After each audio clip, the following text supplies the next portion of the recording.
Radhe Radhe, everyone. We're very blessed to have Banchi Didi ji with us today to answer our spiritual queries. As we all know, Banchi Didi is the senior most pracharak of Jagat Guru Kripalu Parishad. Thank you, Didi, for your valuable time. Radhe Radhe. And without much ado, we would start our questions. We already have a lot of raising hands, but just before we begin, I would, to make this session run more smoothly, I would just let you know that Didi likes face-to-face questions. So if you do have a question, make sure your video is on and unmute yourself when your turn comes. Also, on the top right, there's a more section with 3 dots. If you click on that, you would see a little raise hand icon. So just click on that, which would give you an option to raise hand, and then we would be able to queue you for your next person in line. And yes, if you have any audio and video problems, then you could always type questions for us and we would ask on your behalf. For now, we have our first question from Krishna Pallavi from Houston. Krishna, if I could just have you on the screen and go ahead, ask your question. Thank you. Radhe Radhe दीदी। राधे राधे। दीदी मेरा question ना last week के question का follow up है। आपने कीर्तन के बारे में बताया था कि कोई भी कीर्तन जब जिसका भाव हो तो गा सकते हैं। तो कीर्तन के किसी particular tune, number of repetition, कितनी बार लाइन रिपीट करनी चाहिए, कोई फॉर्मेट है, कोई फॉर्मेट फॉलो करना चाहिए नए साधकों को? कीर्तन के लिए कोई ऐसा रिस्ट्रिक्शन नहीं है, क्योंकि भक्ति स्वतंत्र सकल सुख खानी, ये स्वतंत्रता है। अब आप जब कोई पद गा रहे हैं, अब किसी लाइन से आपका बहुत भाव बन रहा है, तो आप चाहे जितनी बार गाओ, कोई रिस्ट्रिक्शन नहीं है। और किस ट्यून में आप गाओ, ये भी आपके ऊपर ही डिपेंड करता है। बहुत सारी ट्यून्स हैं, अब आपको कौन सी ट्यून आती है, कौन आप अच्छी तरह गा सकते हो कौन सी ट्यून में, या उस भजन के अनुरूप, मतलब जैसा भाव है उस भजन का, उसके अनुरूप आप ट्यून गाओ, ये आपके ऊपर ही निर्भर करता है। लेकिन जब आप लीड कर रहे हो, आपके पीछे और बहुत सारे लोग गा रहे हैं, तब हमें इस बात का अवश्य ध्यान रखना चाहिए कि ट्यून बहुत कठिन नहीं हो, और दोहरा भी सकते हैं आप कई बार यदि भाव बन रहा है लोगों का भी। हमारे फादर जो थे मिस्टर महाबनी, वो तो एक कीर्तन को 4 घंटे गाते थे, सारी रात महाराज जी उन्हीं से गवाते थे, और लोगों को बड़ा मजा आता था, लोग बहुत ही भाव विभोर हो जाते थे, नाचते थे।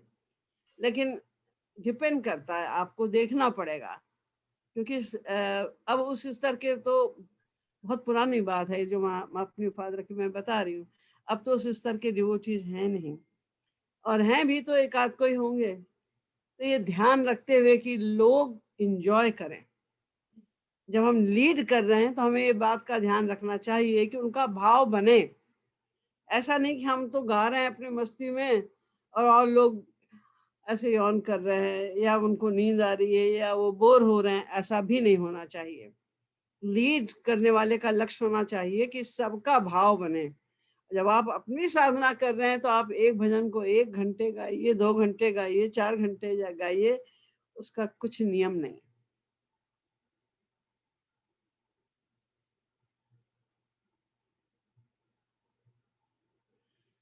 कुछ और क्लियर हो गया? दीदी कोई लाइन 1 बार रिपीट करनी चाहिए, 2 बार रिपीट करनी चाहिए, कोई फर्क नहीं पड़ता? कम से कम 2 बार तो रिपीट करनी ही चाहिए, क्योंकि लोगों को उसके भाव को समझने में भी टाइम लगता है। वैसे अच्छा तो लगता है कि आप 3-4 बार उसको रिपीट करिए, ताकि कोई रूप ध्यान बना सके आराम से उसमें। लेकिन जैसा कि मैंने अभी बताया कि डिपेंड करता है ऑडियंस के, जो आप जिस साथ में बैठे कीर्तन कर रहे हैं उनके ऊपर भी डिपेंड करता है, और टाइम पर भी डिपेंड करता है। जब सब बहुत सारे लोग गाने वाले हैं, कोई टाइम टेबल बना हुआ है, तो आपको अपने टाइम के अंदर ही खत्म करना है, ये तो सारा टाइम टेबल गड़बड़ हो जाएगा। तब तो 2-2 बार ही ठीक है, मौका हो तो 3 बार भी 4 बार भी कोई लाइन आप गा सकते हैं, इतना भी कोई रिस्ट्रिक्शन नहीं है। ये सब भाव, बस भाव आपका भी और सुनने वाले का भी बने, ये ध्यान रख के कुछ कैसे भी गाए। थैंक यू दीदी। Thank you, Krishna. Our next question is from Shubham. Shubham, if I could have you on screen. Go ahead, ask your question.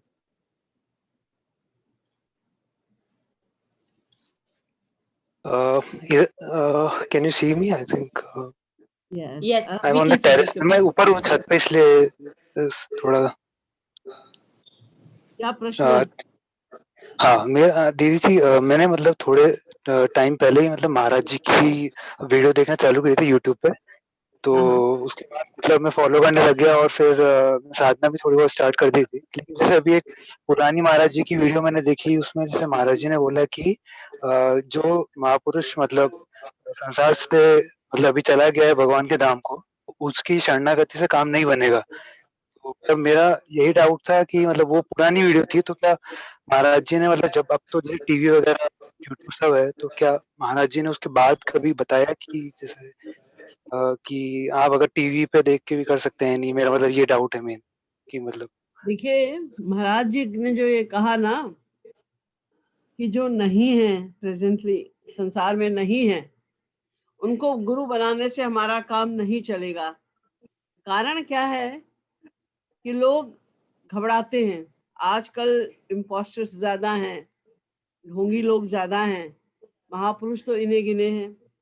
तो लोग घबराते हैं किसी को अपना गुरु बनाने में, इसलिए वो कहते हैं जी हम तो श्री कृष्ण को ही अपना गुरु मान लेते हैं, या नानक देव को, या सूर, मीरा, कबीर, तुलसी को ही अपना गुरु मान लेते हैं। तो महाराज जी ने उनके लिए कहा कि नहीं, इससे तुम्हारी बात नहीं बनेगी। कारण क्या है कि गुरु के बड़े इंपॉर्टेंट कार्य होते हैं, इसीलिए तो कहा गया ना, गुरु बिनु भवनिधि तरई की कोई, जो बिरंच शंकर सम होई। कोई ब्रह्मा और शंकर के समान भी बुद्धिमान हो तो भी गुरु के बिना उसकी गति नहीं है। उसका कारण क्या है कि गुरु आपके पुराने संस्कारों को, तुमने साधना की है पूर्व जन्मों में, महाराज जी का लेक्चर तुमने सुना और तुम्हें अच्छा लग गया और तुम उनको गुरु मान के साधना करने लग गए, ये एक जन्म की साधना का फल नहीं है। ये तुमने महाराज जी को पहले भी जन्मों में सुना है, उसके प्रति जो तुमने सुना, उस फिलॉसफी के प्रति तुम्हारी अनुरक्ति, तुम्हारा विश्वास रहा है, तब इस जन्म में सुन के तुम प्रभावित हुए हो, ऐसे नहीं हो गए हो। तो तुम्हारी पुरानी साधना, पूर्व जन्मों की साधना क्या रही, पहली बात तो वो उसके अनुसार तुम्हें साधना बताएगा। दूसरी बात ये, जब हम साधना करते हैं तो साधना में प्रैक्टिकली बहुत तरह की प्रॉब्लम्स आती हैं। जैसे आप लोग प्रश्न करते हैं ना, तो बहुत तरह के प्रश्न उसमें आते हैं। तो अगर आपका कोई गुरु, लाइव गुरु नहीं है, तो आपके प्रश्नों का जवाब कैसे देगा? अब सूरदास जी, कबीरदास जी या श्री कृष्ण भगवान तो आपको उत्तर देने आएंगे नहीं। किंतु बहुत से लोग ऐसा कहते हैं कि नहीं जी, हम तो भगवान से प्रश्न करते हैं अपने मन में और हमें तो उत्तर मिल जाता है। ये उनका भ्रम है। क्यों? क्योंकि हमारा माइंड मटेरियल है और इसमें तो अपने आप ही विचार उठते ही रहते हैं। जो हम प्रश्न करते हैं उसके विषय में भी हमारे मन में एक या एक से अधिक उत्तर हैं ऑलरेडी। कुछ तो वो हैं उत्तर जो हम चाहते हैं और फिर हमको डाउट है शायद ये सीख नहीं है। तो जब हम भगवान का ध्यान करके भी किसी प्रश्न का उत्तर मांगते हैं, तो वो प्रश्न का जो उत्तर हमको मिला है, जो हम समझ रहे हैं हमको श्री कृष्ण से मिला है, वो हमारी बुद्धि की उपज है या श्री कृष्ण ने आके उत्तर दिया, ये गारंटी कहाँ है हमारे पास में? क्योंकि अधिकतर तो हमारे ही जो विचार हैं, पूछने वाली भी बुद्धि और उत्तर देने वाली भी बुद्धि। तो बुद्धि तो अपने अनुकूल विचार उत्तर देगी ना। जैसे आप पूछना चाह रहे हैं कि मैं सत्संग में आज जाऊं कि नहीं जाऊं क्योंकि ये प्रॉब्लम। अब आपकी अगर दृढ़ दादा इच्छा ये है कि हम ना जाएं आज, तो आपकी बुद्धि कहेगी हाँ हाँ मत जाओ, और तर्क भी बता देगी उस विषय में तुमको कि हाँ इस कारण से तुम मत ही जाओ तो अच्छा है, और तुम्हारी अधिक इच्छा जाने की है तो तुम्हारी बुद्धि उत्तर देगी नहीं नहीं जाओ, जरूर जाओ, उसके लिए तर्क दे देगी। ये तो हमारी बुद्धि, तो कभी कदाच अगर मान लो भगवान उत्तर भी देते हैं तो तुम्हें कैसे पता चलेगा कि ये उत्तर भगवान की ओर से आया है या हमारे खुद बुद्धि की उपज है। इसलिए हमें लाइव गुरु की आवश्यकता है। फिर तमाम जन्मों के हमारे कुसंस्कार, अच्छे संस्कार, बुरे संस्कार आते रहते हैं, तो उनके कारण कभी कभी साधना में बहुत व्यवधान होता है। जब ऐसी कोई व्यवधान वाली बात आती है, बाधा आती है, उस समय गुरु हमारे अंतःकरण में बैठकर उस बाधा से संघर्ष करता है, हमें बचाता है उस भाव से। ये सब बड़े बड़े कार्य गुरु को करने पड़ते हैं, और ये सब लाइव गुरु ही कर सकता है। अब रही महाराज जी की बात कि आपने महाराज जी के लेक्चर को सुना, महाराज जी को देखा नहीं, महाराज जी अब चले भी गए इस संसार से, फिजिकली वो है नहीं, तो आप जो उनको फॉलो कर रहे हैं उससे आपको लाभ होगा कि नहीं? आपको उसका लाभ होगा। उसका कारण ये है कि आपने महाराज जी को प्रत्यक्ष तो नहीं देखा, लेकिन आपको पता है कि ये वास्तविक ये संत थे अभी इसी युग में, और इनके ही ये लेक्चर्स हैं, इनकी फिलॉसफी हमको लाभ पहुंचा रही है। तो कम से कम जो फिलॉसफी है श्री महाराज जी की, वो तो आपको लाभ पहुंचाएगी ही। और दूसरे, जैसा कि मैंने अभी पहले बताया कि जो आपका अकस्मात उनके प्रति आकर्षण हुआ और आप उनकी फिलॉसफी को मानने लग गए, आपने हृदय से उनको गुरु मान लिया, ये सब पूर्व जन्म के संस्कारों का फल है। इसके मतलब आप तो महाराज जी के शिष्य पहले भी रह चुके हैं। तो अनंत काल तक चाहे आप भगवान को माने या ना माने, आप महाराज जी को अपना गुरु माने या ना माने, लेकिन श्री महाराज जी तो अनंत काल तक आपका योगक्षेम वहन कर रहे हैं और करेंगे, इसमें कोई डाउट नहीं। तो इसलिए क्योंकि आपको पता है ये कौन महापुरुष हैं, इसी जन्म में उनका यहाँ अवतरण हुआ और उनकी सब बातों को आपने सुना है, उनके फोटोज को, उनके वीडियोस को आप अभी देख रहे हैं, तो इस जन्म में तो आपको उनके फिलॉसफी का और उनको गुरु मानने का पूरा पूरा लाभ मिलेगा ही। इसलिए इसमें कोई डाउट वाली बात नहीं है। अब श्री कृष्ण तो हमें दिख नहीं सकते। अब आपके मन में कोई प्रश्न आया तो महाराज जी के प्रचारक लोग जो हैं उनसे आपको उसका उत्तर तो मिल सकता है ना। अगले जन्म में तो आपको याद भी नहीं रहेगा कि आपने कभी इनको सुना था, इनकी फिलॉसफी को देखा था, या इनके कोई प्रचारक हैं, आपको पता नहीं चलेगा। अभी तो आपको उसका लाभ पूरा पूरा मिलेगा।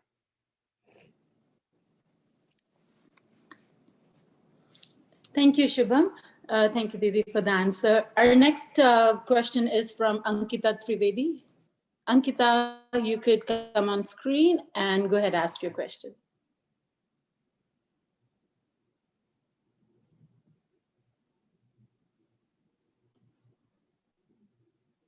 हेलो दीदी, राधे राधे। अरे सॉरी दीदी, मेरे 2 क्वेश्चन है।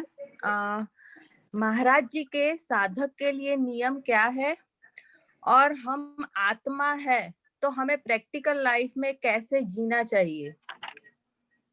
महाराज जी के साधना के विषय में क्या नियम है? हाँ, ये साधकों के लिए, साधकों के लिए।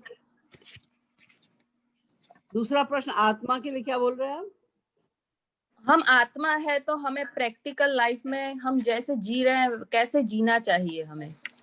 देखिए, आत्मा तो हम है ही हैं, और साधना के जो नियम है श्री महाराज जी ने जो बताए हैं, वो प्रमुख नियम तो यही है कि हमें जब भी हम साधना करने बैठे, पहली बात तो ये है कि मन में ये आपके होना चाहिए, समझना चाहिए कि साधना माने है प्रैक्टिस। साधना का जो इंग्लिश ट्रांसलेशन है प्रैक्टिस, तो काहे की प्रैक्टिस करनी है? मन को संसार से हटा के ईश्वर में लगाने की प्रैक्टिस। और ये प्रैक्टिस करने जो हम करने चलेंगे, तो इसका एक ही तरीका महाराज जी ने बताया है, रूप ध्यान। क्योंकि भगवान के किसी भी रूप का एक रूप तुम्हें चुन लेना है, किसी फोटो या किसी मूर्ति वगैरह के आधार पर, और सदा उसी रूप का बार बार ध्यान करो। बार बार एक ही रूप का ध्यान करोगे, उन्हीं का नाम, उन्हीं का रूप, उन्हीं की लीला, उन्हीं के गुण वगैरह, तो धीरे धीरे करके भगवान का एक रूप आपके माइंड में बस जाएगा। आपको रूप ध्यान करने में सहायता मिलेगी, जल्दी से रूप ध्यान होने लग जाएगा। तो हमें रूप ध्यान करना, ये पहली बात है। और दूसरी बात, जब हम साधना करने बैठते हैं तो हमको सामने अपने एक ऑल्टर बनाते हैं हम, जहाँ पर हम भगवान का चित्र या मूर्ति वगैरह रखते हैं। उसमें केवल अपने इष्ट देव यानी राधा कृष्ण और गुरु, जिनकी कृपा से हम ये साधना कर रहे हैं, दो के अलावा कोई और फोटो या मूर्ति कुछ भी नहीं होना चाहिए, नहीं तो हमारा मन जो है इधर उधर भागेगा। तीसरी बात ये है, जैसा ब्रह्म सूत्र में भी लिखा, अचलत्वम चापेक्ष, हमें सीधे बैठना है, टेका लगा के नहीं बैठना है। प्राय लोग जब कीर्तन में बैठते हैं तो ढूंढते हैं वो कोई जगह जहां वो टेका लगा सके। ये टेका लगाने से क्या होता है कि शरीर अभी अंदर से रुचि तो पैदा हुई नहीं है, कि स्वाभाविक प्रेम हमारा भगवान से हो गया है। प्रेम करने के लिए तो हम साधना कर रहे हैं ना, कि हमारा उनसे प्रेम बढ़े। अभी रुचि नहीं है हमारी इसमें। तो क्या होता है कि जब हम आराम से बैठते हैं, शरीर को आराम मिलता है, तो हम नींद आने लगती है। हम रूप ध्यान करते करते और सो जाते हैं। शुरुआत होती है रूप ध्यान से, आंख बंद करते हैं हम रूप ध्यान के लिए और फिर सो जाते हैं। इसलिए हमें एक तो सीधे बैठना चाहिए, कोई टेका बेका लगा के नहीं बैठना चाहिए, और सही पोस्चर में यानी पालथी मार के हमें आराम से बैठना चाहिए, और एकांत स्थान पर ही साधना करनी चाहिए।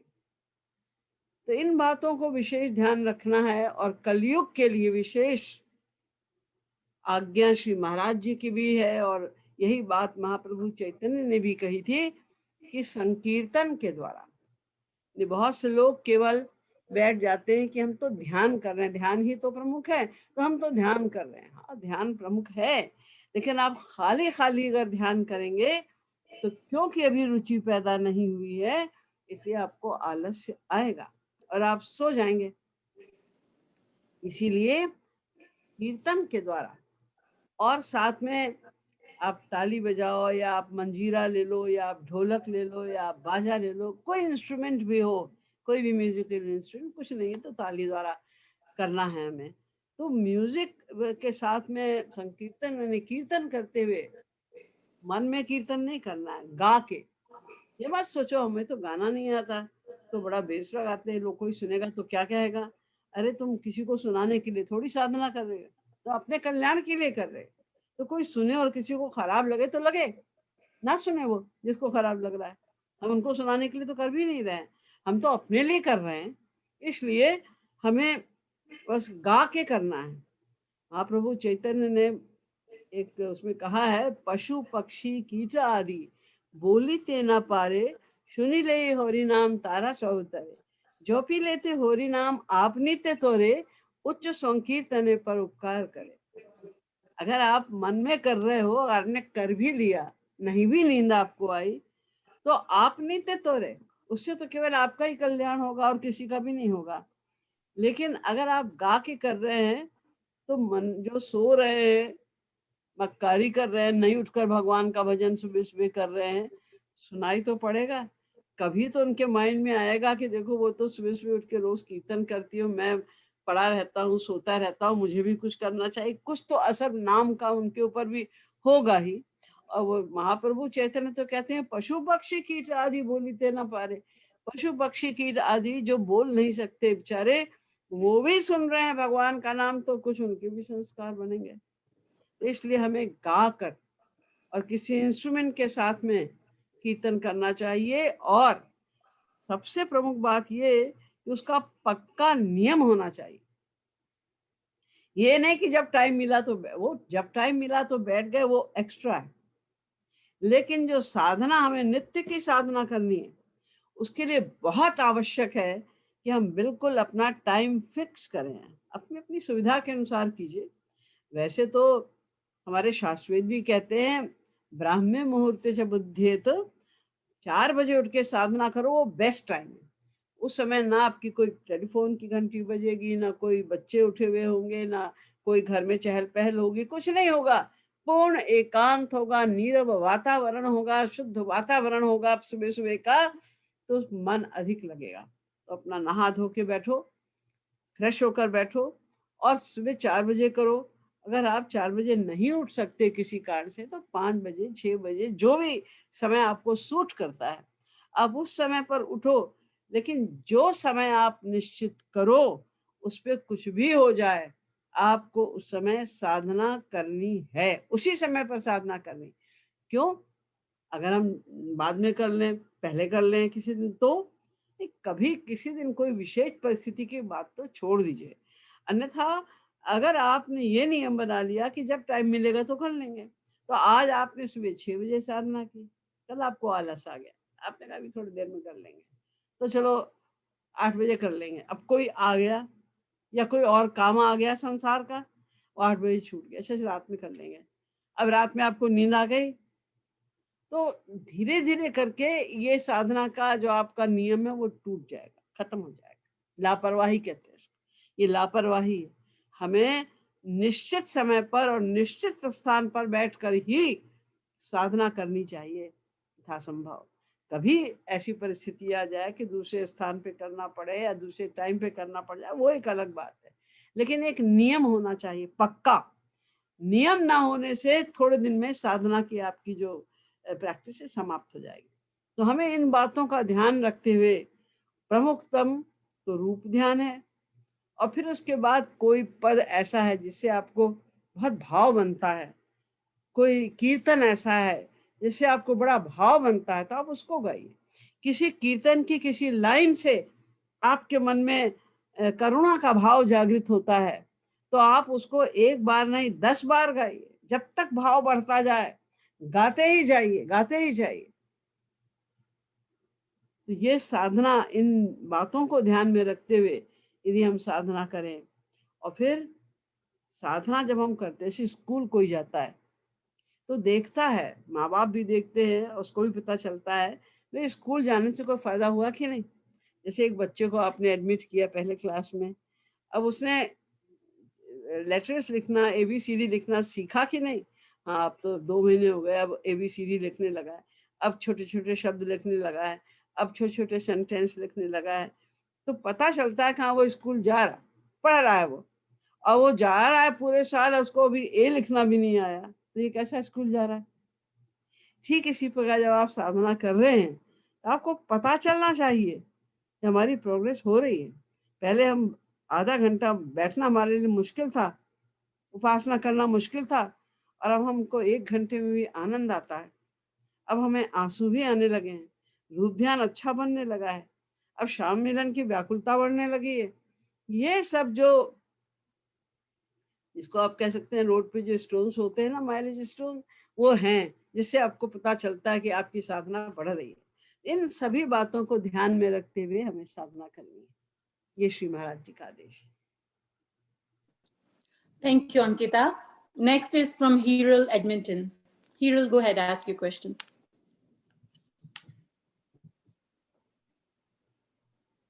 हाँ हिरल। Hiral.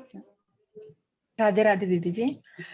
दीदी जी, मेरा क्वेश्चन रूप ध्यान पर है कि मैं जब स्पेशली राधा रानी का, तो एक फर्स्ट क्वेश्चन है कि राधा रानी को मैं स्वामिनी मानूं या माँ मानूं, यानी कि क्योंकि जो हम भाव बना, हमारा भाव देह हमारे रूप ध्यान के बेस पर बनता है, तो ज्यादातर मुझे स्वामिनी का ध्यान करना चाहिए या एज अ माँ का, और अगर स्वामिनी का तो मुझे और स्वामिनी का, जैसे कि हम चरण का ध्यान देते हैं और फिर समूह की गोदी में सिर रख कर भी हम बैठ सकते हैं या उनको पंखा कर, मुझे और कैसे सेवा करनी चाहिए, मुझे और वेरिएशंस नहीं आते, तो प्लीज आप सब उसके बारे में बताइए।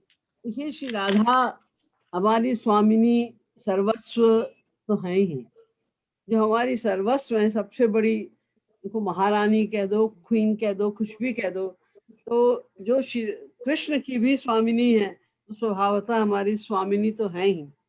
उनके प्रति माँ का भाव बनना गलत नहीं है, यदि उनके प्रति माँ का भाव भी आपका कभी बन रहा है तो कोई हर्जा नहीं। आप उनके प्रति कभी आपका भाव बदल के आज उनके प्रति आपका भाव बन गया कि वो हमारी सहचरी, मतलब हम उनकी सहचरी हैं, हम उनकी सखी हैं, तो अब सखी भाव बना लो। वहाँ कोई रेस्ट्रिक्शन नहीं है, लेकिन ये मन में रहे कि स्वामिनी तो हमारी वो हैं ही।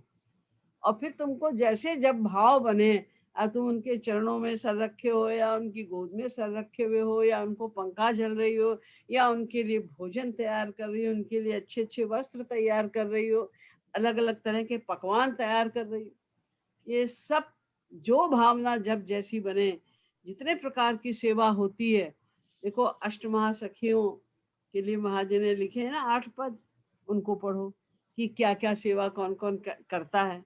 तो कोई भी सेवा और इसके अलावा भी हजारों प्रकार की सेवाएं हो सकती हैं, जब जैसा मन करे। और दूसरी बात ये कि यहाँ ये रेस्ट्रिक्शन नहीं है, जैसे मानो तुम्हारे मन में आया कि आज उनके लिए हम ऐसे बढ़िया कपड़े बनाएं जिसमें से चमक आ रही हो, लाइट आ रही हो, खुशबू आ रही हो, तो ये तो संसार में पॉसिबल नहीं है। ऐसा कोई कपड़ा तो संसार में मिलेगा नहीं। अपने मन के भाव से करो, मानसिक सेवा करो। आज उनके लिए ये बना रहे हैं, वो जितनी गहराई से ये तुम भोजन बना रही हो, तो जितनी गहरी भावना होगी कि तुम उनके लिए बना रही हो, उतना तुमको प्रत्यक्ष उसका फल मिलेगा। यहाँ तक कि श्री महाराज जी ने एक भक्त की कथा सुनाई थी कि वो मानसिक रूप से रोज ठाकुर जी के लिए भोजन बनाता था। एक दिन वो बहुत देर तक साधना करता रहा, देर हो गई, जल्दी से जाके हबड़ तबड़ में उसने खाना बनाया और सब कुछ बनाया, अंत में खीर बनाई। जब खीर सर्व करने लगा ठाकुर जी को, तो उसको लगा अरे अभी भी तो मैंने खीर बनाई तो बड़ी गर्म होगी, तो जल जाएगा उनका मुंह। तो उसने देखा टेस्ट करने के लिए उंगली डाल के कि भाई इसमें बहुत गर्म तो नहीं है।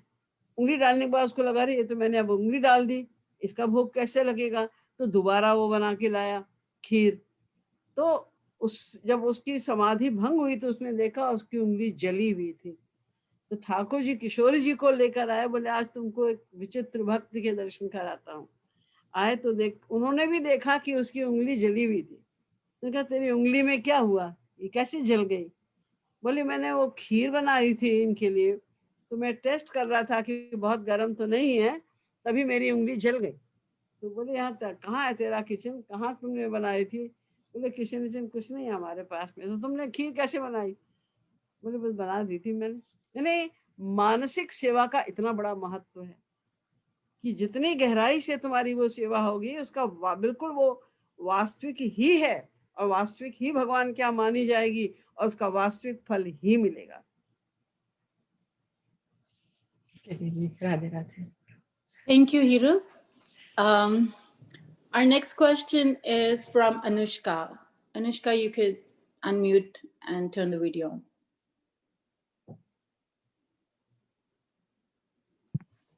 राधे राधे दीदी। राधे राधे। दीदी मैंने एक लेक्चर में सुना था कि ब्रह्मपुर है, हमारा जो शरीर है वो ब्रह्मपुर है और उसमें एक आकाश होता है। तो वो किसी वजह से वो लेक्चर कट गया, तो मैं पूरा समझ नहीं पाई। अगर आप मुझे समझा पाए कि ब्रह्मपुर के बारे में जो बताया है वो क्या है। देखिए ये तो बड़ा विषय है, गहन भी विषय है।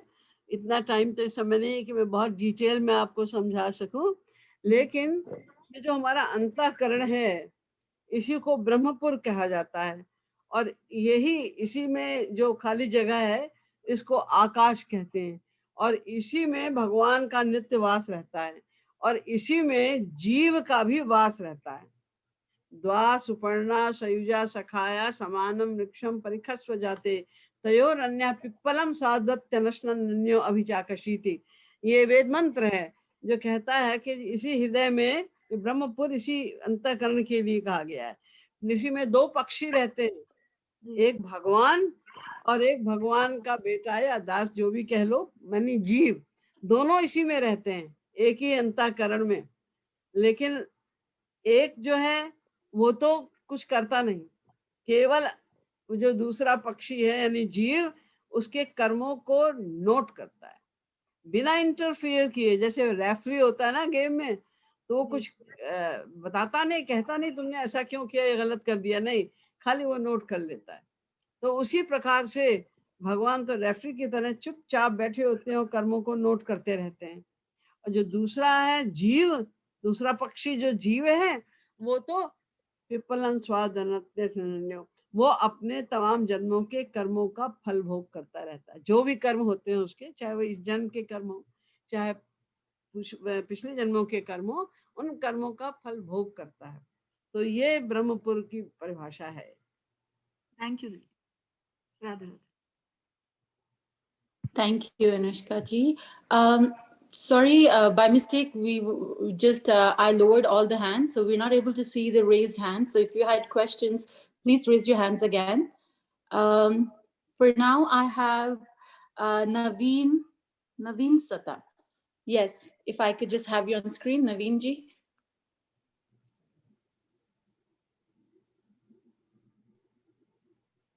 राधे राधे।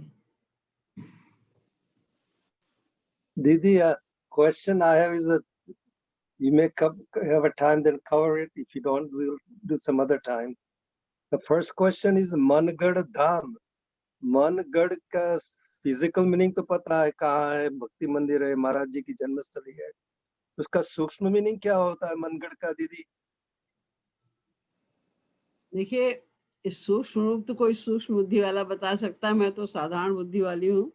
लेकिन हाँ इतना तो अवश्य है कि जो मनगढ़ धाम है उसका फिजिकल महत्व तो आप जानते ही हैं कि वहां पर महाराज जी के चरणों की धूल से वो आप्लावित है। महाराज जी सब तरफ वहां पर विचरण करते थे, लीलाएं करते थे। वो और उनके भक्त, महाराज जी के भक्त भी बहुत बड़े बड़े हुए हैं, असाधारण भक्त हुए हैं। उनके चरण रज भी वहां के कण कण में व्याप्त है। महाराज जी की श्वास श्वास वहां के वातावरण में व्याप्त है। महाराज जी की लीलाओं की ध्वनि वहां के पूरे वांग्मय में व्याप्त है। तो ये सब जो चीजें हैं ये तो सूक्ष्म रूप से व्याप्त है ना। आज महाराज जी वहां नहीं टहल रहे हैं। लोग जब महाराज जी घूमते थे तो जैसे ही महाराज जी आगे बढ़े, लोग पीछे से उनकी चरण रज ले लेते थे।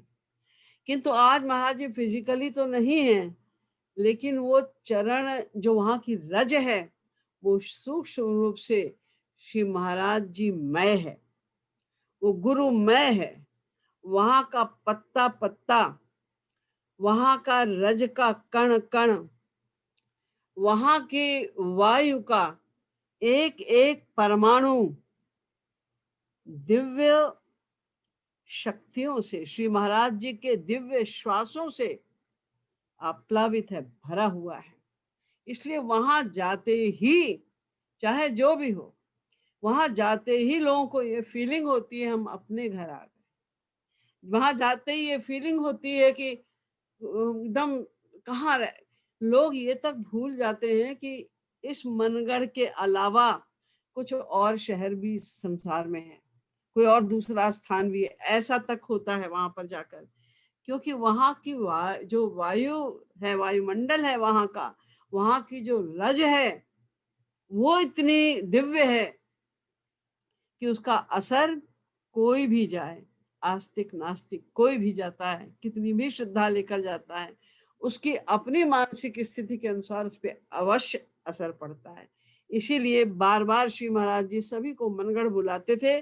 और आज भी दीदी लोग जो वहाँ के इंचार्ज हैं, वो पूरी तरह से अपनी ड्यूटी को, श्री महाराज जी की सेवाओं को निभा रही हैं, वो भी इसी बात पे बारंबार जोर देती हैं कि आप मनगढ़ अवश्य आओ, साधना में अवश्य आओ। साधना तो बहाना है, क्योंकि उससे द्वारा भी हमारी प्रैक्टिस होती है, संसार को थोड़े दिन हम भूले रहते हैं। मेन पर्पस यही है कि गुरु चरणों में प्रीति बढ़े। अगर गुरु के चरणों में प्रीति बढ़ गई तो भगवान तो हमारे हाथ हैं, वो तो हमारे अंडर में होंगे। जो गुरु के पद प्रीति, हम लोग रोज गाते हैं ना कि अगर उनके प्रति प्रीति हो गई, 100% प्रीति जिस दिन हमारी गुरु चरणों में हो जाएगी, भगवत प्राप्ति हो गई। कोई देरी नहीं होगी भगवत प्राप्ति में, उसी का नाम तो भगवत प्राप्ति है। तो ये उसका सूक्ष्म महत्व है। दीदी, one more question if you have time today. आपने महाराज जी की लीलाओं के बारे में, अम्मा की लीला को बहुत बताया और पेट भरता ही नहीं, मगर जब भगवती मैया की आरती करते हैं तो भगवती मैया के बारे में बताएंगे या मौसी के बारे में, कभी आपको टाइम मिले तो बता देना। प्रणाम दीदी, राधे राधे। अरे मैं इन लोग सब दिव्य विभूतियां हैं, ये सब के सब महाराज जी के परिवार में जो महाराज जी की माँ होने का सौभाग्य प्राप्त कर रही हैं, वो कोई साधारण पर्सनैलिटी नहीं है, तो सब ये दिव्य पर्सनैलिटीज हैं। मैं इन लोग के बारे में क्या बताऊंगी, जो ऊपर से थोड़ा बहुत देखा मैंने वही तो अम्मा के बारे में बताया। अम्मा की वास्तविकता क्या है, अम्मा की पर्सनैलिटी क्या है, ये तो महाराज जी के अलावा और कोई नहीं बता सकता। ये मौसी आजी जो महाराज जी की मदर थी, तो सब दिव्य पर्सनैलिटीज हैं। मुझे ऐसा, मैं मर्मज्ञ नहीं हूँ कि सबके विषय में मैं बता सकूं, मुझे कुछ नॉलेज नहीं है, लेकिन कभी अवसर हुआ तो थोड़ा बहुत जो भी पता है, वैसे बताया भी है, मैं बताऊंगी। Thank you, Naveen Bhaiya. We now have Vineet. Vineet Bhaiya, if you could just come on the screen. हरे कृष्णा राधे माता राधे। जी, राधे राधे। मेरा प्रश्न था, ये मैंने आपकी आवाज नहीं महाराज सुनाई दे रही है हमें। मेरे आवाज आ रही है आपको अभी? थोड़ा अभी तेज। आवाज हाँ आ रही भैया है? आप बोलिए, वो दीदी को मैं बता दूंगी। I can hear you. हाँ, मैंने महाराज जी के लेक्चर सुने थे यूट्यूब पे रूप ध्यान के बारे में। उनकी शुरुआत कैसे करें, मतलब उसके लिए प्रॉपर गाइडेंस की जरूरत है। तो शुरुआत करने के लिए कोई सेरेमनी की जरूरत नहीं है, बस जिस दिन आपको समझ में आ जाए कि हमें रूप ध्यान करना है, तो आपको पहला काम तो यही करना है कि कोई एक चित्र राधा कृष्ण का आपको चुनना है।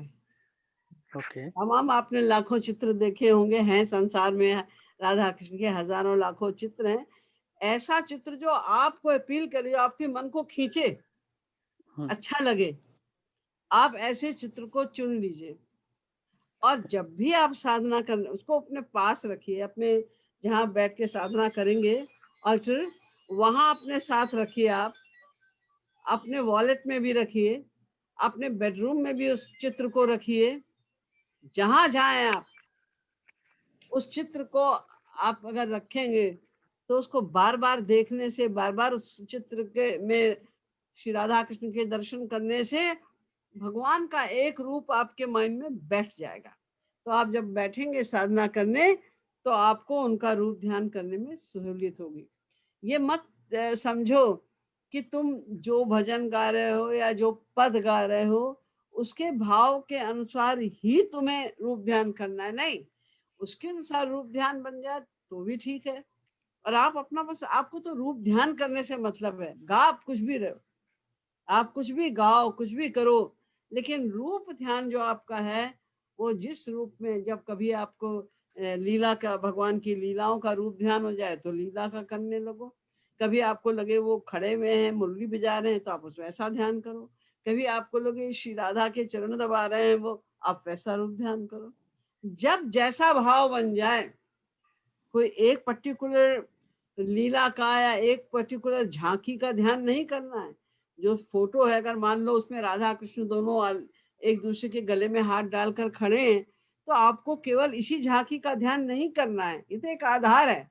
जो फेस है भगवान का, वो वही होना चाहिए। फिर आप चाहे उनकी किशोरावस्था का ध्यान करें या बाल्यावस्था का ध्यान करें, इससे मतलब नहीं है, फेस वही होना चाहिए। मतलब वो हमारे हैं, ये भावना इससे आपकी बढ़ेगी। तो एकांत में भी मैंने जब पहला क्वेश्चन के आंसर में मैंने बताया है कि कैसे बैठना है, किस तरह करना है रूप ध्यान वगैरह, ऐसी साधना की शुरुआत करनी है। Yes, I'm like total beginner to this, so please guide me further as actually. I'm just telling you, because you are the beginner, you have to do the same. कोई सा आपको भजन नहीं आता तो आप हरे राम कीर्तन करिए, जो गिरधर गोविंद गोपाला कीर्तन करिए। गा के ही करना है, गा के आंख बंद करके रूप ध्यान करके आप शुरुआत कीजिए। और फिर अगर आपको कोई प्रॉब्लम आती है, कोई प्रश्न मन में आता है, तो आप पूछिएगा। चलेगा। Thank you, Vineet Bhaiya. We have next as Bhakti Chaudhary. Bhakti, you're next. Radhe Radhe दीदी, प्रणाम। राधे राधे दीदी, बेटा। जब हम कहीं जाते हैं साधना के लिए, जैसे मनगढ़ या राधा धाम के लिए जाते हैं साधना, और हमारे दोस्त होते हैं, जैसे हम एक ही बार साल में मिलते हैं और हम टेम्प्टेड हैं उनसे बात करना, मिलना, हम बैलेंस कैसे करें, अपने मन को कैसे बताएं और रुकें कि साधना पे ही फोकस करें और दोस्त की तरफ नहीं जाएं? क्योंकि ये बार बार सोचो कि ये जिनसे हम मिल रहे हैं, दोस्त हमारी उम्र की लड़कियां हैं, तो ये हैं तो सभी सांसारी ना। जैसे तुम भगवत प्राप्ति तुम्हें नहीं हुई, तुम संसारी हो, ऐसी वो लोग भी संसारी हैं। तो किसी भी, हम यहाँ मनगढ़ में क्यों आए, साधना में हम अगर आए हैं तो हम किस लिए आए? हम आए हैं साधना करने के लिए। और साधना मैंने भी बताया ना, साधना माने मन को संसार से हटा के भगवान में लगाना।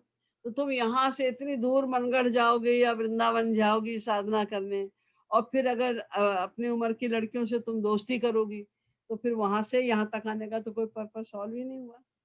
तो ये बात अगर माइंड में अपने बार बार सोचो और बैठाओ, तो नेचुरली जब तुम बात करने लगोगी तुम गिल्टी फील करोगी कि देखो हम तो गलत जगह जा रहे हैं, हम तो यहाँ साधना करने आए हैं और हम तो दोस्ती कर रहे हैं संसारिकों से, तो हम वहां से क्यों आए, इससे तो हम वहीं बैठे रहते, तो यहाँ आने का कोई फायदा ही नहीं हुआ। तो ये तत्व ज्ञान है, इसको नॉलेज कहते हैं, तत्व ज्ञान है ये। तत्व ज्ञान के माध्यम से अपने आप को रोको कि नहीं हमें साधना करनी है। हाँ, अगर कभी कुछ प्रश्न हो साधना ही संबंधी तुम्हारा, और तुम किसी लड़की से बात करने भी लग गई, तो वहां तो चलो थोड़ा बहुत ठीक है। लेकिन अगर साधना संबंधी भी प्रश्न कुछ आए तो प्रचारक से पूछो, आपस में नहीं, क्योंकि जितनी नॉलेज तुम्हें उतनी उसको भी। कोई ज्यादा नॉलेज तो है नहीं किसी को कि चलो हम उससे ये पूछने लग गए थे, हमारी ये प्रॉब्लम थी, हम ये पूछने लग गए थे। नहीं, वो तुमसे ज्यादा नॉलेज नहीं है, दोनों की एक सी नॉलेज है, तुम लोग एक सी उम्र के हो, एक सी साधना है सबकी, तो सब एक सी नॉलेज है। इसे पूछना भी है तो प्रचारक से पूछो। थैंक यू दीदी। Thank you, Bhakti. It was a beautiful question. Vikas, you're next. Yes, Vikas Quatra, go ahead. Radhe Radhe.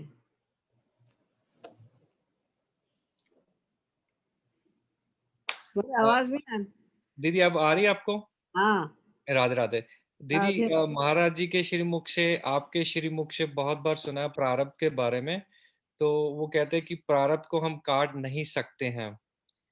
तो फिर एक आधी एग्जाम्पल में महाराज जी ने और आपने बताया कि जब कोई भगवत प्राप्ति भी हो जाए किसी को चाहे, तो वो जिस जन्म में जी रहा है उस जन्म में उसको उसके प्रारब्ध फिर भी काटने ही पड़ते हैं। तो एक एग्जाम्पल में बताया था कि एक जिनको कोई साधु थे, आई एम सॉरी मुझे उनका नाम नहीं याद आ रहा, पर उन्होंने क्या किया कि अपने शरीर को 50 शरीरों में बांट लिया। तो जो 50 साल के प्रारब्ध थे उन्होंने एक साल में काट लिए। सो अब मेरा क्वेश्चन ये है कि दीदी, जो एक आत्मा होती है, आत्मा तो एक शरीर को ही चेतना देती है, जैसे मेरी एक आत्मा मेरे एक शरीर को चेतना दे रही है। जब वो 50 शरीरों में उन्होंने बांट लिया, तो आत्मा तो उनकी एक ही थी, तो बाकी के जो 49 शरीर थे उनमें आत्मा कहाँ से आ गई? आत्मा को तो ना काट सकते हैं ना बांट सकते हैं। सो अगर पहले आप तो उन्होंने मरे हुए शरीरों में या शरीर थोड़ी ना अपने को बांट दिया। वो तो जो ये योग, जो योग की शक्ति होती है ना, योग के द्वारा वो लोग ऐसा कर सकते हैं कि वो 50 शरीर अपने एक ही आत्मा के वो 50 शरीर बना लेते हैं, नव निर्माण भी कर लेते हैं शरीर का, तो वो कुछ भी कर सकते हैं।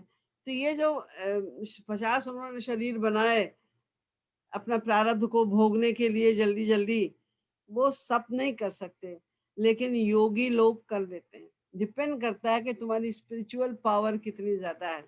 जैसे शंकराचार्य जी तो 3 महीने तक किसी राजा के शरीर में रहे और अपना शरीर उन्होंने सौंप दिया भक्तों को, क्योंकि आत्मा निकल के चली गई उस वाले शरीर में, और अपने भक्तों को सौंप दिया। 3 महीने बाद आके फिर उसी शरीर में। ये सब तो नहीं कर सकते, ये तो बहुत ऊंचे क्लास के लोगों की बातें हैं। तो आम तौर से ऐसा नहीं होता कि कोई व्यक्ति किसी और के शरीर में प्रवेश करके अपने प्रारब्ध का भोग कर ले।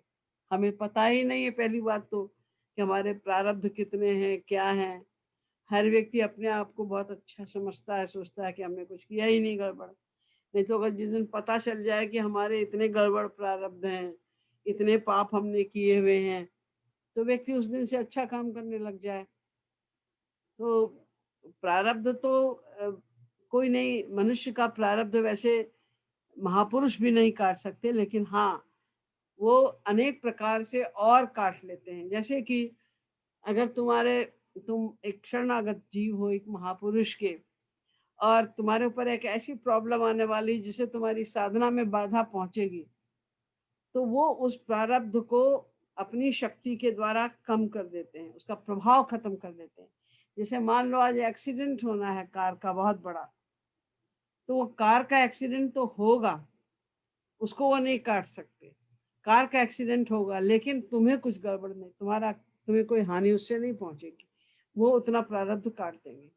महापुरुष लोगों की इतनी कृपा होती है कि कभी कभी वो किसी किसी प्रारब्ध को स्वप्न में काट देते हैं।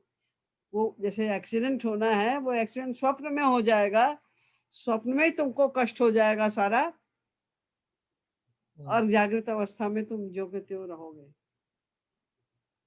तो प्रारब्ध तो नहीं कटता है, और भगवत प्राप्ति के बाद तो स्वभावतः अच्छे बुरे सब प्रारब्ध कट जाते हैं।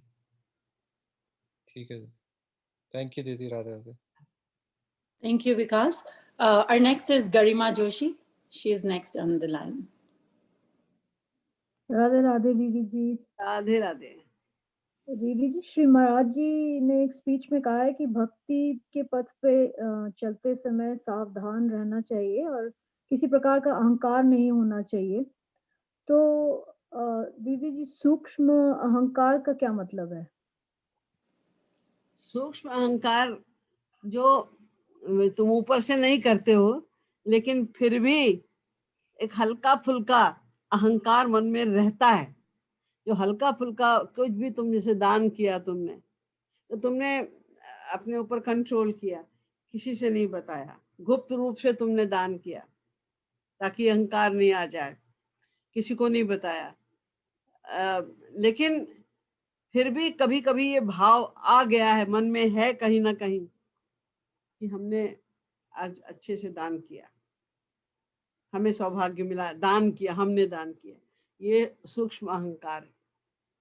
हमें तो जब हमने अपने आप को समर्पित कर दिया गुरु के चरणों में, तो हमारा कुछ है ही नहीं, हमने क्या किया फिर? हमारे तो हम भी नहीं रहे। भाई सर्वात्म समर्पण का तो यही मतलब है ना कि हमने अपने को समर्पित किया। लेकिन हम लोग गलती क्या करते हैं, हम धन को तो समर्पित कर देते हैं, प्रॉपर्टी को तो समर्पित कर देते हैं, शरीर का तो समर्पण कर देते हैं, लेकिन अपना समर्पण नहीं करते। अपना समर्पण हमें करना है, तब ये अहंकार चाहे सूक्ष्म हो और चाहे वो सबको जो दिखा के देते हैं लोग वैसा अहंकार हो प्रत्यक्ष, कुछ भी अहंकार फिर नहीं आ सकता। ठीक है, राधे राधे, थैंक यू।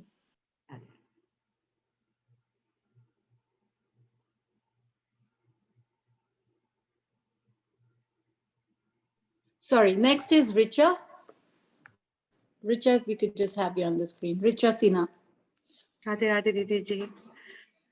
मैं शायद अपना प्रश्न फ्रेम ठीक से ना कर पाऊँ, मैं बहुत नई हूँ इस रास्ते पे, but I been listening to your lectures and questions. तो एक क्वेश्चन मेरे मन में ये आता है, मैं म्यूजिक मैं कोरस करती हूँ दीदियों को कभी कभी, और what happens is when I do and I महाराज जी के शब्द बहुत ही अच्छे लगते हैं, बहुत ही भाव आता है, लेकिन मैंने नोटिस किया है कि मैं बहुत ज्यादा ध्यान देती हूँ कि मैं गलत ना गाऊं, और रूप ध्यान मेरी उतनी नहीं हो पाती है because of that, and most of the times that happens. कि मैं थोड़ा अब बेटर गाऊं, मैं ठीक से गाऊं, गलत शब्द प्रोनाउंस नहीं करूं।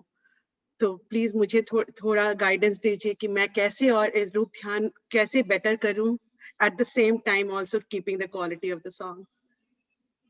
देखिए,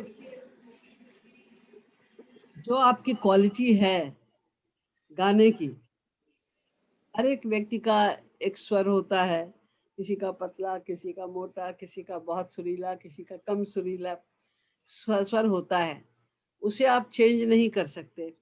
और आप ठीक ठीक गाएं, इसके लिए आप थोड़ा प्रैक्टिस कर सकते हैं पहले।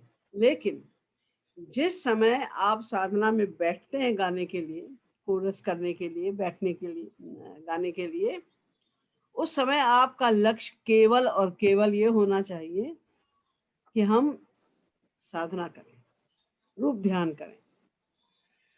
क्योंकि जो आप चाहे कितना भी ध्यान दें अपने गाने की क्वालिटी के ऊपर, तो भी ये तो स्वाभाविक है ना, जितना भी आपके अंदर स्वाभाविक संगीत है, जितना भी अच्छा आप गाते हैं, वो तो स्वभावतः वैसा ही निकलेगा। उसको आप कैसे उस समय संभाल लेंगे, तो वैसा ही निकलेगा। और आप ध्यान में लीन रहेंगे, रूप ध्यान करेंगे, तो उसमें भावना का जो सौंदर्य है वो प्लस हो जाएगा, तो अच्छा लगेगा। देखिए, बहुत से ऐसे महापुरुष भी हुए हैं, अपने सत्संगी भी बहुत से ऐसे हैं जिनको संगीत का कुछ ज्ञान नहीं है, लेकिन जब वो गाते हैं तो उनकी भावना इतनी अच्छी होती है कि सबको बड़ा आनंद आ जाता है उनके गाने से। क्योंकि स्वर से भी ज्यादा सुंदरता भाव की होती है। इसलिए आप कोशिश ये कीजिए कि आपका भाव बहुत सुंदर बने। फॉरगेट अबाउट म्यूजिक, तो ध्यान पे आप ज्यादा फोकस करिए, रूप ध्यान बने। और मैं पूरे जैसे अंदर से गाऊं, करुणा पूर्वक गाऊं, ये भाव बनाइए कि जितनी करुणा मेरे अंदर आ सके, आंसू आ सके, जितना हम भाव से गा सकें हम वो करें। बस इसमें हमारा भी लाभ और औरों का भी लाभ। जब आप भाव से गाएंगी तो औरों का भी भाव बनेगा, प्लस आपका अपना कितना बड़ा लाभ है। तो जब आप भाव भी बना रहे हैं, जब मैंने अभी कहा ना, आप गाएंगे अच्छा भाव से तो औरों का भी लाभ होगा। लेकिन आप इस पर मत आप ज्यादा फोकस करिए औरों का भाव बन रहा है कि नहीं। ये तो मैंने बताया कि उसका परिणाम ये होगा, लेकिन इसका ये मतलब नहीं कि आप ये सोचें कि दूसरों का भाव बन रहा है कि नहीं बने ना बने, हमें इससे मतलब नहीं है। हमें तो अपने कल्याण से मतलब है। हम कोई म्यूजिशियन होकर यहाँ नहीं बैठे हैं, हम तो यहाँ साधना करने बैठे हैं, इसलिए हमें तो अपने लाभ को फर्स्ट प्रायोरिटी देनी। Thank you so much. Thank you, Richa. And the next question is from Nagappa. Nagappa ji, if I could just have you on the screen.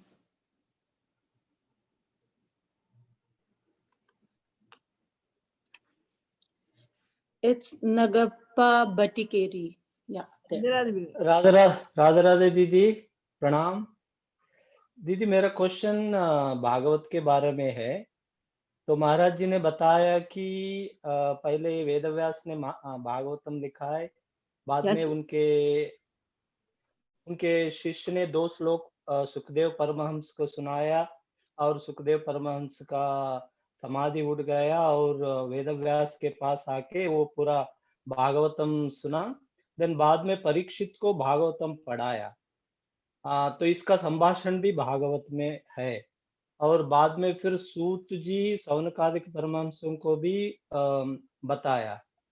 तो मेरा प्रश्न ये है कि ये बाद में फिर वेदव्यास ने कुछ लिखा सुखदेव परमहंस और परीक्षित का कॉन्वर्जेशन, या सीक्वेंस क्या है दीदी इसका?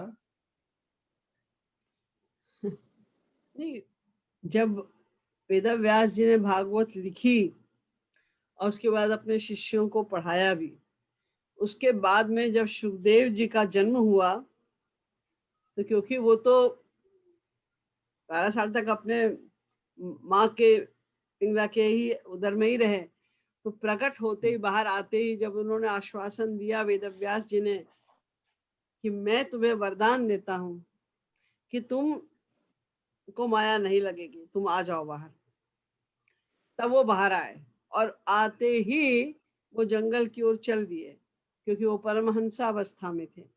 परमहंसावस्था का मतलब ये होता है जैसे अपने शरीर का कुछ भान ही ना हो।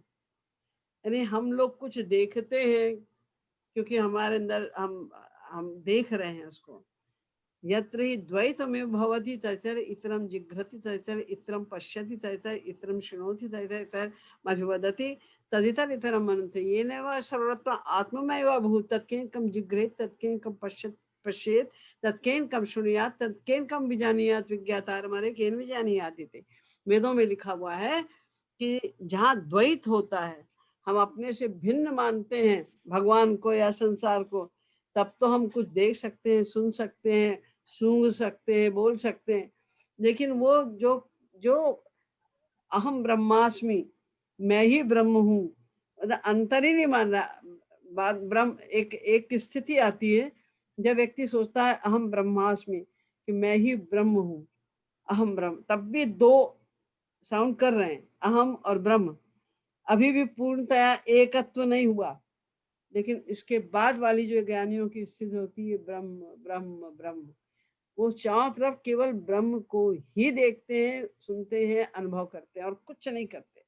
तो परमहंस सुखदेव जी की वही स्थिति थी जन्म लेते ही। तो वो तो चल दिए, और बाद में जब उनके शिष्य ने एक श्लोक उनको सुनाया, बरहा पीरम नटवर वपु, ये वाला, तो एकदम से उनकी समाधि भंग हो गई, क्योंकि उनका हृदय शुद्ध था। तो श्री कृष्ण का रूप वर्णन सुनते ही उनका हृदय सगुण साकार भगवान के आनंद से एकदम ओतप्रोत हो गया। और तब उन्होंने पूछा ये श्लोक कहाँ से आया? उन्होंने बताया वेदव्यास जी हमारे गुरु ने दिया है। तब फिर उनका, अरे ये तो हमारे पिता हैं। तब वो वेदव्यास जी के पास दोबारा लौट कर गए। तब उन्होंने वेदव्यास के द्वारा पूरी भागवत को ग्रहण किया। फिर इसके बाद उन्होंने परीक्षित को सुनाया वही। फिर बाद में तमाम लोगों के, परमहंसों के द्वारा एक दूसरे से कर्ण गोचरित होता हुआ बहुत लोगों ने भागवत को सुना। यही इसका बस क्रम है।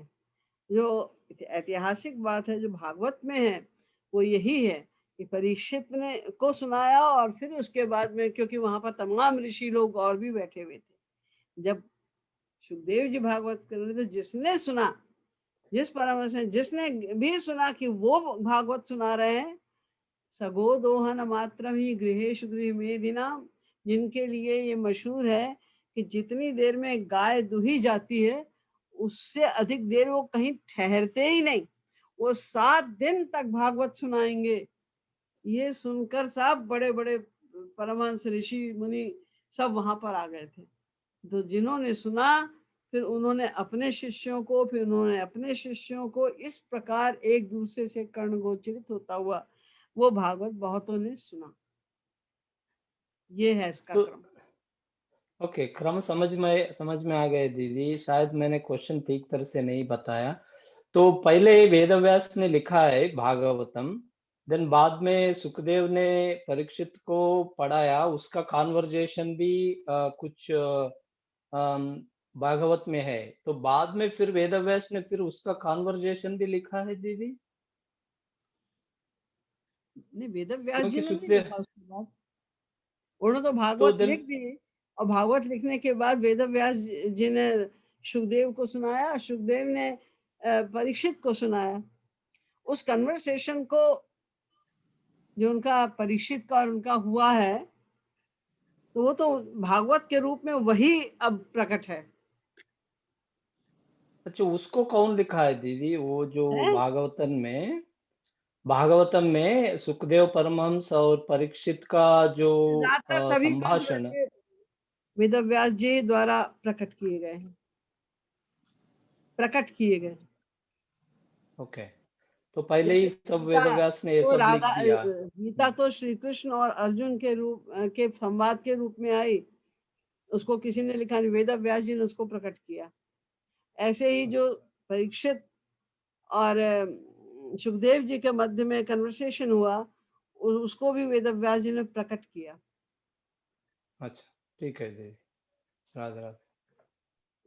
Thank you, भैया. We now are above time. और बाकी जो questions हैं हम next Saturday लेंगे. We still have 4 or 5 people with the hands raised. So you could please join us next Saturday. And thank you, Didi, for your valuable time. बहुत दीदी thanks.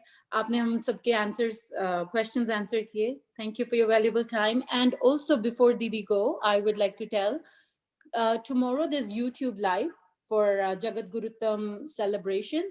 तो दीदी का YouTube channel है, which I would just quickly share, and then you're good to go.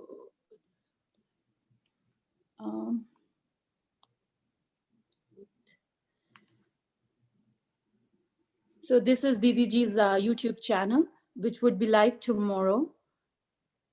And these are the different timings. आप information YouTube channel में भी ले सकते हैं.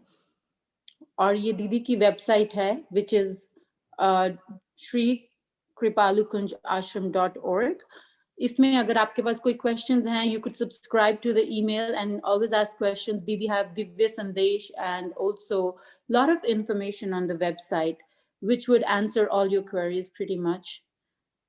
So yes, that is pretty much it. We will hope to see you all tomorrow at YouTube Live. And thank you, Didi. Radhe Radhe. Radhe Radhe.